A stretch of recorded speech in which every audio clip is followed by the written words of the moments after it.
Saat ini, istri Anda sedang berada di rumah Pak Arjuna, ungkap Roni sembari fokus menyetir. Sementara Arfian duduk di belakang, sibuk dengan berbagai hal yang mulai memenuhi pikirannya. Apa saya harus menugaskan orang untuk menjemputnya, Pak? Tidak perlu, biarkan dia memenangkan diri. Arfian meletakkan tabnya di atas pangkuan, sembari menatap keluar jendela mobil. Sejak semalam, ia mempunyai firasat lain tentang sikap Dialova, dan kepergian gadis itu pagi tadi membuat ia mulai berspekulasi, ditambah lagi berita hoaks yang disebarkan Selena, pastinya akan semakin membuat Dialova frustasi. Sesampainya di kantor agensi, Arfian langsung menghadap Elang di ruangannya. Mereka duduk untuk berdiskusi, tapi sejak tadi, hanya Elang yang bicara tanpa rem, hingga napasnya tersengal-sengal. Bagaimana? Elang masih berusaha mengatur napas setelah mengungkapkan kekesalannya terhadap Selena.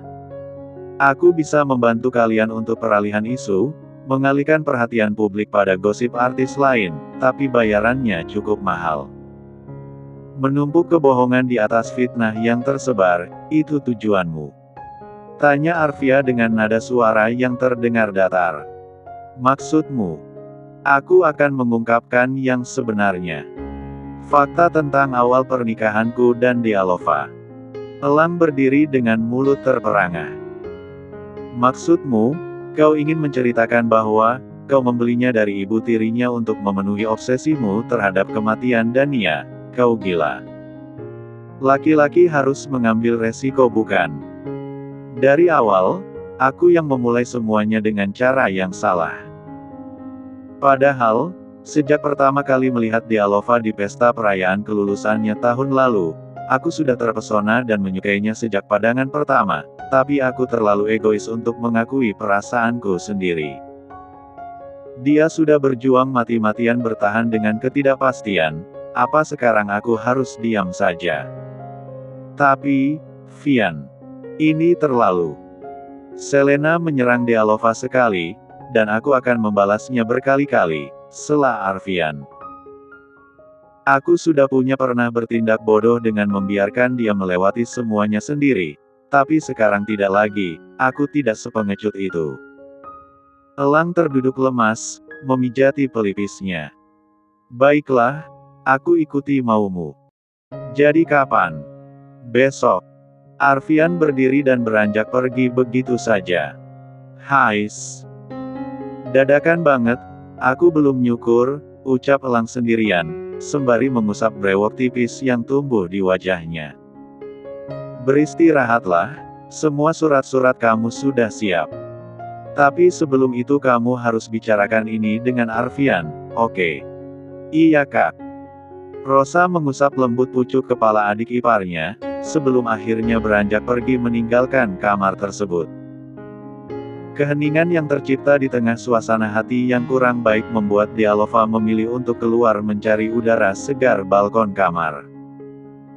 Di depan pagar pembatas, ia memeriksa ponselnya yang sejak pagi tadi ia nonaktifkan.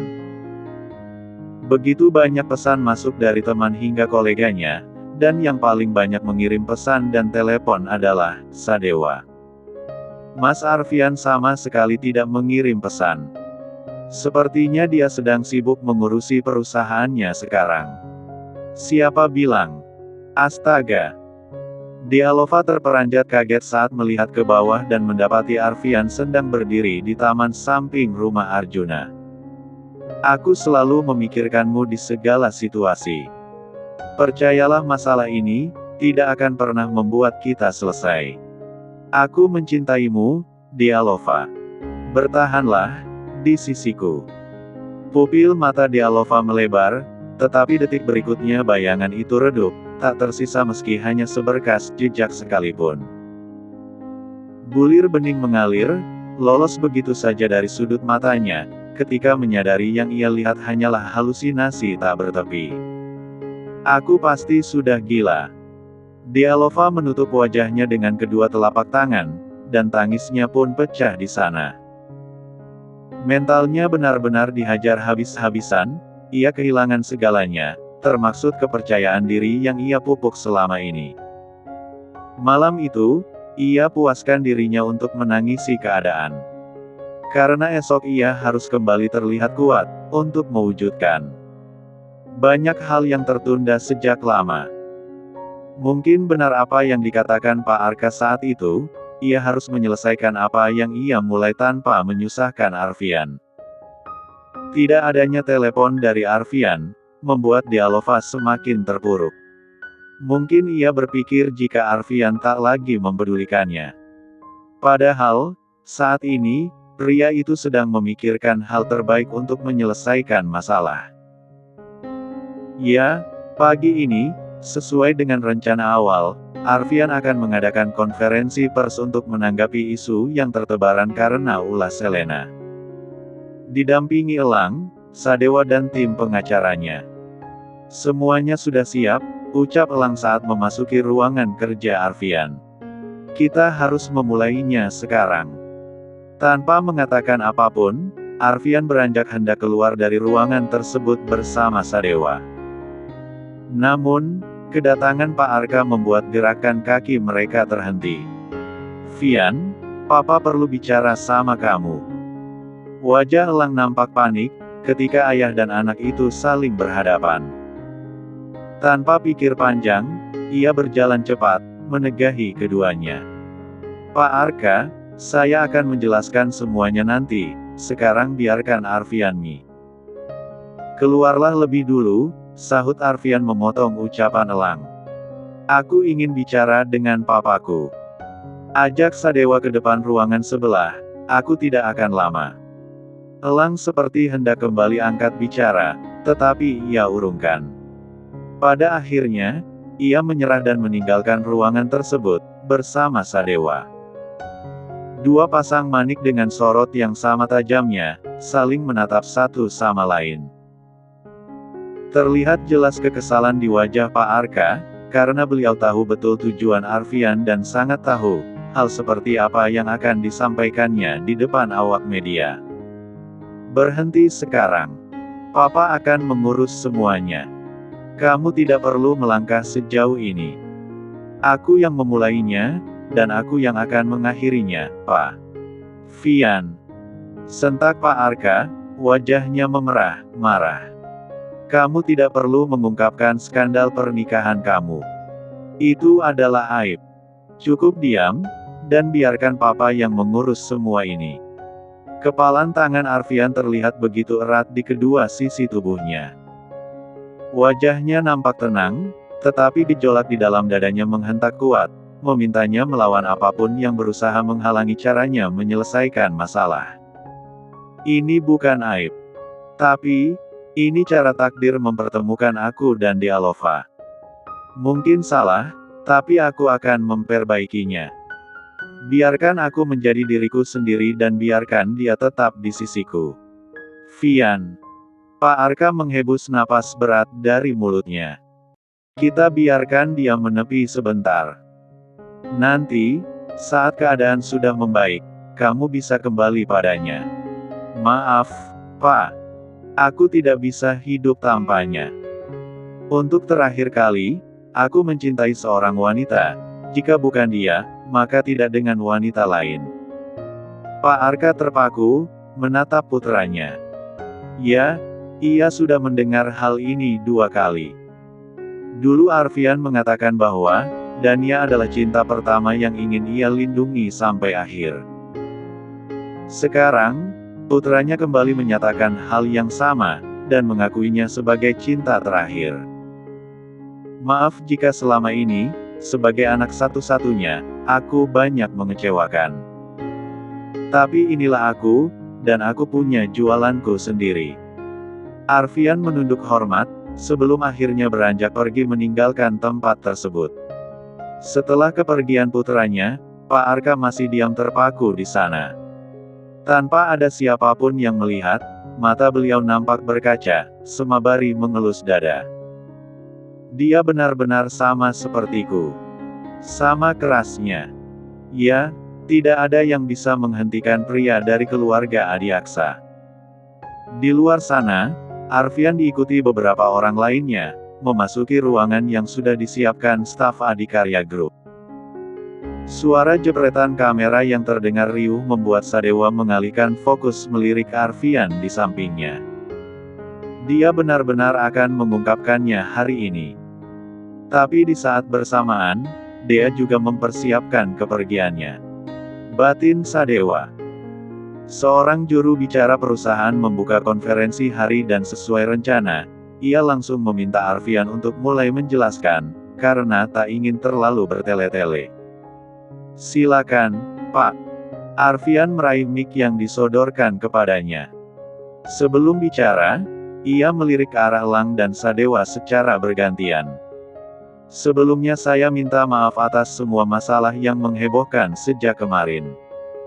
Yang pertama, saya ingin menegaskan bahwa Dialova bukan penyebab pertunangan saya dan Selena batal.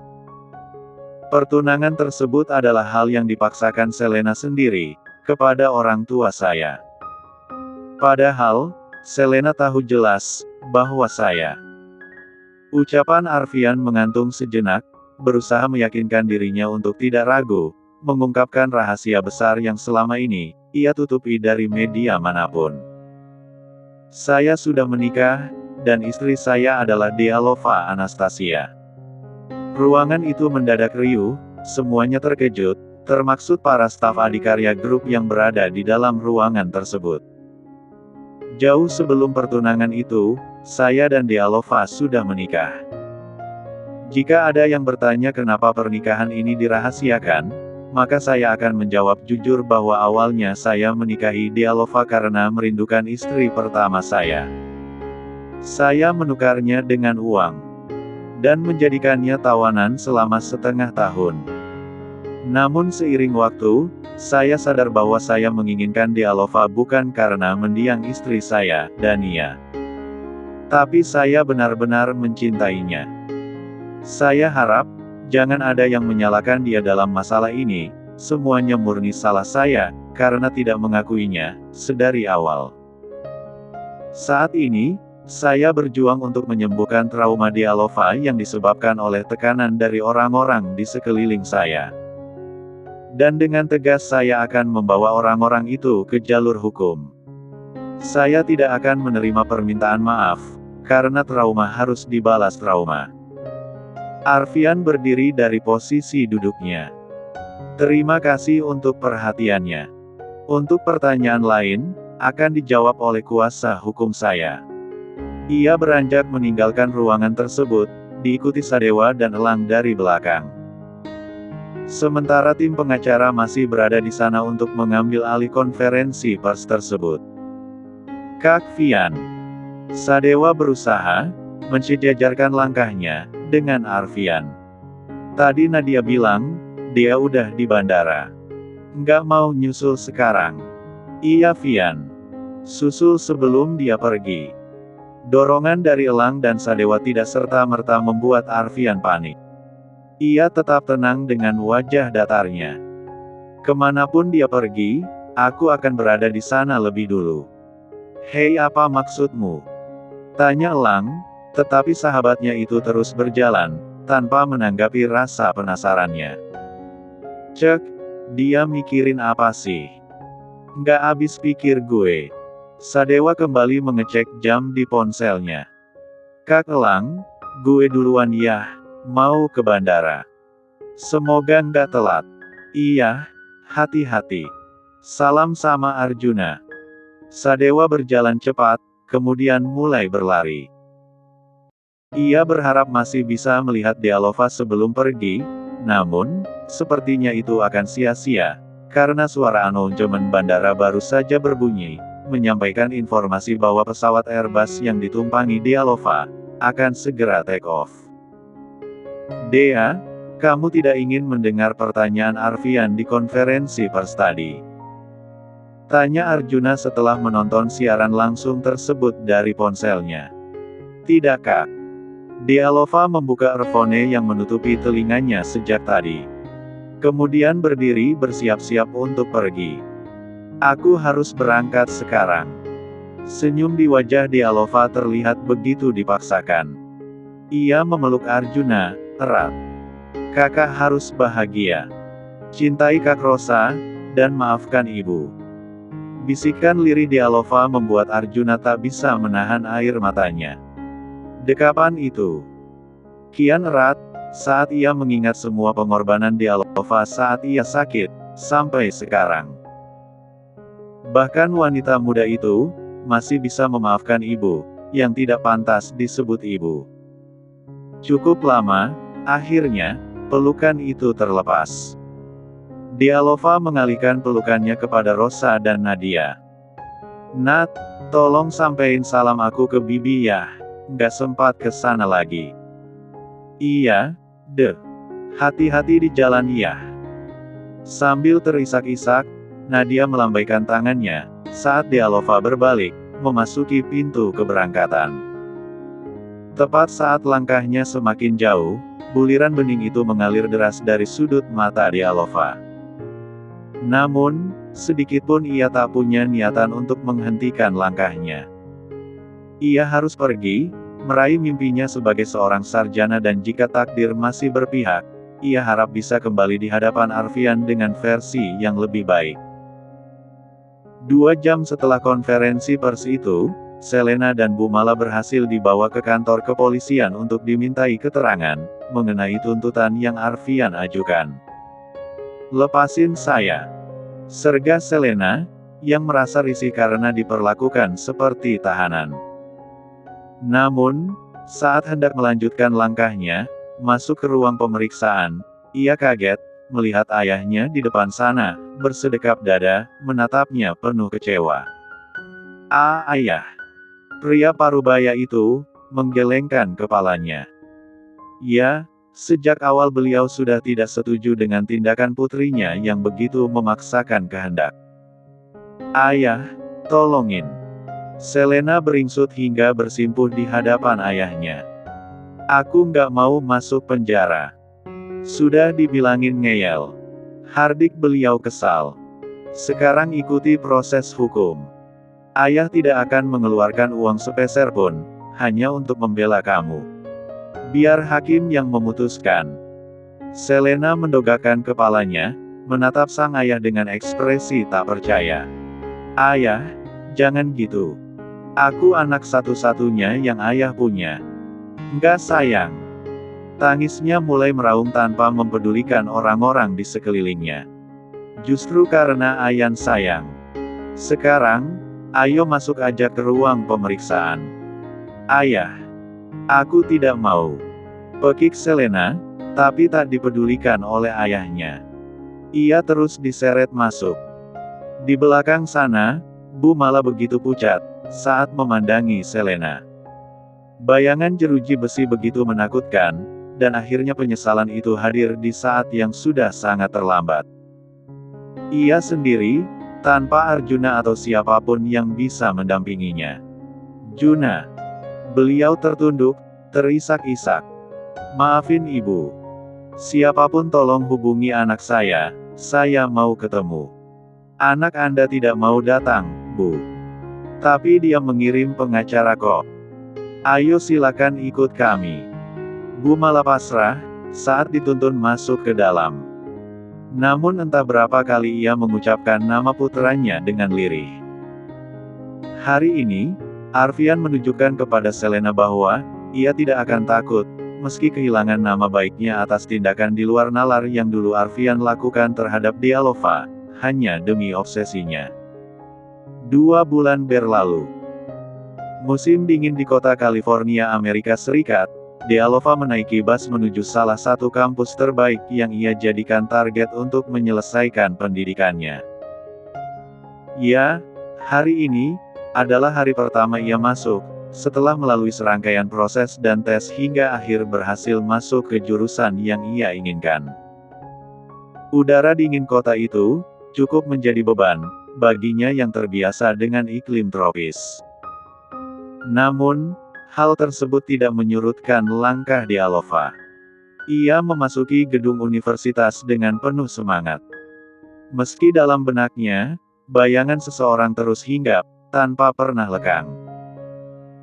Hari ini adalah kelas pertamanya, untungnya, Ia cukup mahir berbahasa Inggris, jadi tidak kesulitan saat bertanya di mana ruang kelasnya berada.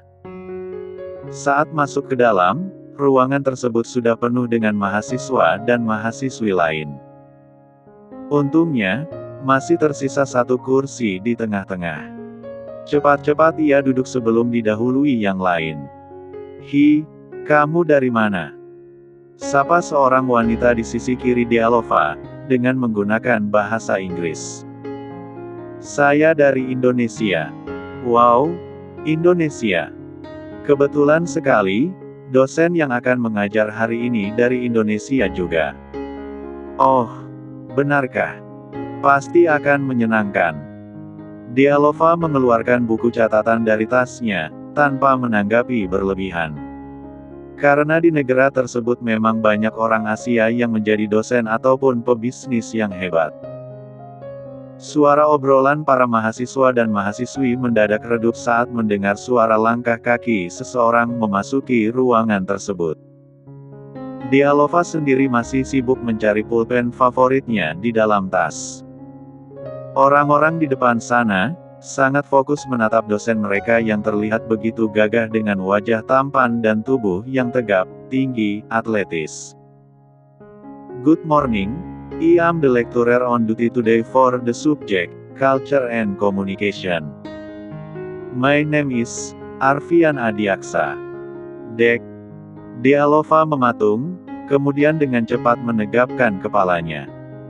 Sedetik kemudian, kelopak matanya membeliak, memandangi seseorang yang berdiri di depan sana. "Mas Arfian," lirih Dialova. Matanya mulai berkaca, rindunya seakan mendorong agar ia segera berhambur ke dalam pelukan pria itu, tapi ia memilih untuk geming dengan semua keterkejutannya. "Sir, are you married?" tanya seorang mahasiswi yang menunjukkan ketertarikannya. "Ya, my wife is here, istri saya ada di sini." Pandangan Arfian beralih, memandangi Dialova dengan tatapan penuh kerinduan. "Dia wanita paling cantik di sini." Dialova mengeratkan genggamannya pada pulpen, menahan diri untuk tidak beranjak sedikitpun dari tempat duduknya. Namun sayang ia tidak sekuat itu, hati dan logikanya begitu sejalan saat ini. Ia berdiri, berlari dan melompat ke pelukan Arfian. "Kenapa, Mas bisa di sini? Aku akan selalu ada, dimanapun kamu berada. Teruslah berlari, Dea, sesukamu, karena aku akan berada di sana lebih dulu, untuk menyambutmu." Suara riuh tepuk tangan begitu riuh di ruangan tersebut.